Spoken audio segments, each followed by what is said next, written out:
Pain pills. I was super grateful for the doctors hooking me up with pain pills. Um, I ran out of pain pills. It's been a day or two now.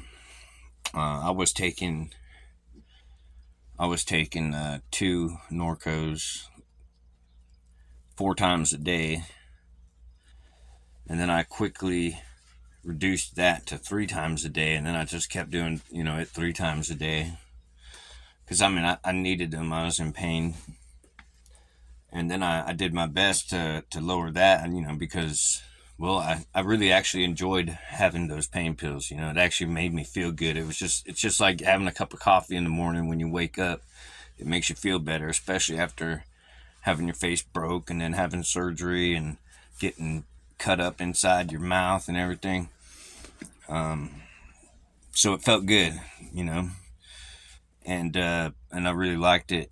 I really liked it. I mean, the day was brighter every morning, and so to make that even better, I reduced it down to just 2 pain pills twice a day, once in the morning and once in the evening, and then I was counting them. I was counting them, like, how many more days can I do this? How many more days can I do this? And my voice inside me, Hank Hill, he's like, now you're only doing that because you're addicted. And I'm telling myself, Hank Hill, no, I'm doing it because I'm in pain, and I want to make sure I want to know how much longer I'm going to have them for pain, and when am I going to have to call my doctor for more, and all that kind of, talk. And then I got down to the last 2 days, which would have been 8 pills. Yeah, 8 pills. And then I was like, do I reduce them? So I can turn that into 4 days, And no, I didn't do that. I took 2 in the morning and 2 in the evening until I only had 2 pain pills left. And then I was like, I'm gonna have to call my doctor before, the weekend, otherwise they're not. And I was like, Ricky, you ain't addicted to these damn things. So I finished taking them. I took 1 pain pill the morning, couple mornings ago, and then I saved the other one for the next morning. And see, now I was taking them and I was actually taking like other pain pills, like ibuprofen as well during the day, a couple times a day. But I'm just mainly talking about the Norcos and how much, I'm actually slightly addicted to the acetaminophen too. The acetaminophen is not an addictive medication, but it definitely makes me feel better. So I actually take it with a couple of acetaminophen, Norco and acetaminophen, because, well, it really helped. It really worked, and I was like, yeah. And well, I've been out of pain pills, and I haven't broke a sweat. I haven't curled up in a ball. I haven't been rocking myself. Like, those are all the things that I would have normally gone through when I ran out of medicine. So, like, I was trying to keep myself from, I was trying to save them up so I could not go through, withdrawal or whatever, but there was no withdrawal.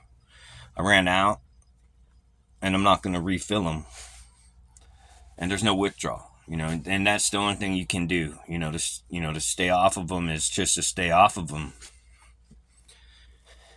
And then I started, questioning myself, do I need any more pain pills? Of course, I ran out of pain pills. So, do I need any more? And technically, like, where I got socked and all the places where they did surgery on me, I mean, it still hurts a little. but nothing. It doesn't hurt anything like the numbness that I have. I've got a lot of numbness on this side of my face, and everything that's numb, the numbness is kind of going away. Well, I mean, it's still numb, but I'm actually having sensation, and none of them are good sensations. It actually, so that I actually have a lot of pain. Like right now, I have a lot of pain there, but it's not where my bones were broken. It's not even where the surgery was. It's where the nerves have died, or the nerves have become, no good or whatever. The nerves are healing, and there's no amount of Norco going to take away that pain. And so yeah, I'm not even going to ask for more Norcos. What my face feels like, the numb part, you can't tell that I don't have any feeling in this part of my face, because my plastic surgeon, I'm an upper class person now. I can say my plastic surgeon, they did such a good job,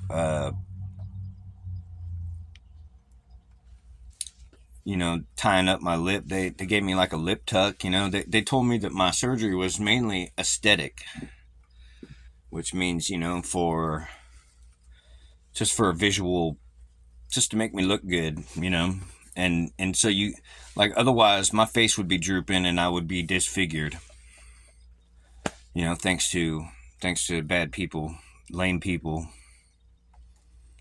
But I'm not disfigured thanks to my surgeons, who gave me a lip tuck. They pulled up my, they did a big incision in here, and they and then they sewed it all back together so that that side of my face would be lifted up.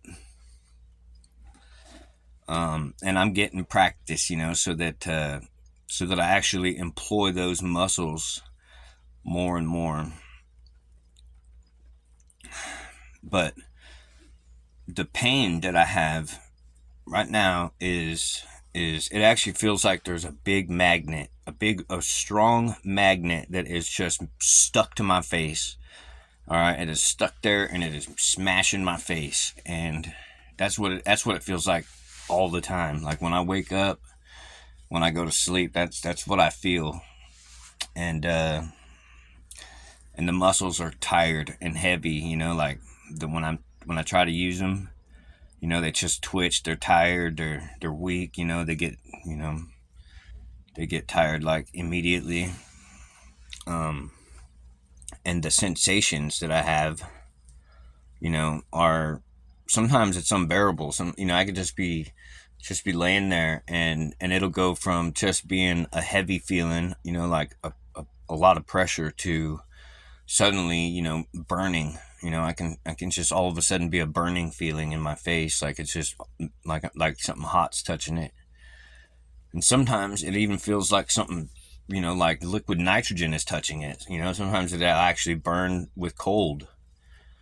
And sometimes it feels like there's a giant caterpillar eating up my face from my lip. How weird is that, right?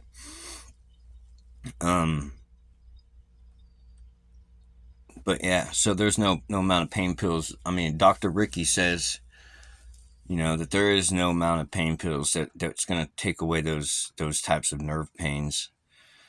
There probably is a medication or something that I could take to, reduce my nerve functions. You know what I mean? Like make me less receptive to these nerve pangs with a G. I imagine that they would be something similar to what I already take, for epilepsy. I have anticonvulsants, that they're already deadening, my nerve signals, between my brain and my body. So I'm not really one that just jump onto a pill. I actually want to try it without the pills first. And I just want to thank my surgeon. My surgeon, Dr. Packer. He's a really smart guy. Like he gave me just the right amount of pain pills, actually, just to get me through what I needed, and there was really no need for me to ask anymore. And I'm happy to report that I'm off the pain pills now, and well, I'm still taking a lot of acetaminophen and a lot of Vicodin. Vicodin. I'm taking a lot of Vicodin. No, I'm taking a lot of ibuprofen. That's what I meant. I'm taking a lot of acetaminophen and ibuprofen. No more Vicodin. No more Norco. And yeah, boom. Because when I was first taking them, I was having nightmares of using dreams, dreams where I was contemplating using hard drugs or heroin, and those were nightmares. You know what I mean? Like those were real life nightmares, because I've been off of the needle for going on 10 years, and I don't know how long I've been off of opiates, or can I even say that I've been off of opiates? So like I graduated the Suboxone program, so I actually I did the Suboxone program, and I reduced my amounts, and then eventually I was able to cut myself off, and and I was recovered. I no longer needed opiates to feel good. Opioids. I and I did that a few years ago. I was still with my grandma whenever I got off the Suboxone, which is good, because I mean Suboxone made me feel so good. That stuff was so strong. You could take just a small amount of it, and it was like long acting. I swear, you could just take a dose of it, and you'd still not feel like you need to take another dose for a good day and a half afterwards. You know what I mean? And during that whole day and a half, I'd get a song or just one line from a song stuck in my head, like, whoa, Black Betty, bam, balam, and I would just walk around the house feeling so good, singing that song, just, whoa, Black Betty, bam, balam, doing the dishes, every time I put and like, I'd wake up in the morning, and the first thing that would pop into my head is, whoa, Black Betty, bam, balam. I mean, and so like that actually drove me nuts. It was like sometimes it was a different song, and I don't need to try to remind myself something that would get stuck in my head, but yeah, that's so I got off of the opiates, and that's been a few years ago. So like, do I get to still say I've been off of opiates, or I haven't been addicted to opiates, for a few years, even though I was given, IV drugs, when I was in surgery, after surgery, you know what I mean? Like, I mean, I liked it then too, you know what I mean? But, actually, I remember when they woke me up after my surgery, I don't think they give you pain medicine before they wake you up. I think they wake you up, and then they gauge your pain level, and my God, man, I had some pain when I woke up, and all I can remember is just begging them for ice for my mouth, because my mouth was what really hurt. And and they were spoon feeding me ice, and the lady was asking me, "Do you want a Norco? Do you want a Norco?" And I just kind of stopped, and I was like, "No, Norco's not going to help me right now. Ain't no, like I could swallow it and wait 30 minutes. No, thank you." Actually, I didn't say none of that. I just was like, no, give me ice. Actually, I couldn't even talk. I was just like, ice.